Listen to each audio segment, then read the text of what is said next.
All right, what I want to do is I want to use a couple of different functions combined to create an email list for all my students in my classroom. So first thing I'm going to do is when I have email address, everything's always in lowercase. So I'm going to have to put things in lowercase. So I'm going to be using the lower function.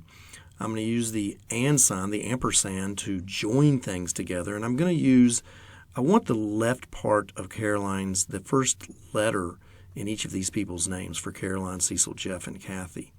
So I need to get that left letter. So what I'm going to do is I'm going to type in equals lower. I'm going to start there so everything's in lowercase. And then I want the left letter of that right there. So I want the left, so it's just going to take the letter C. Now I want it to join it with her last name Cox. So I'm going to use the ampersand of this cell A4. So now what that does is it's going to take the left of B4, which is C, and join it with that Cox. So it's C Cox. And now I need to say what email, and it's going to put all that in lower, you see. So now I'm going to join that, ampersand again, and then quotes. Let's say our email address will be at math.edu.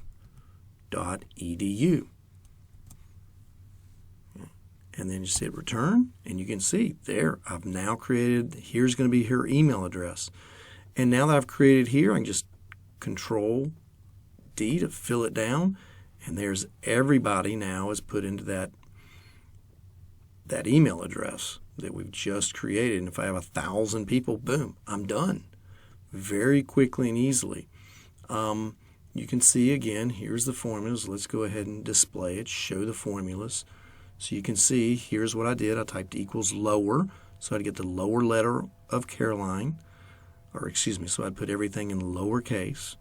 I took the left letter of Caroline, B4, joined it with A4, did all that, put it in lowercase, which gave me the C Cox, and then an ampersand to join it with math@edu.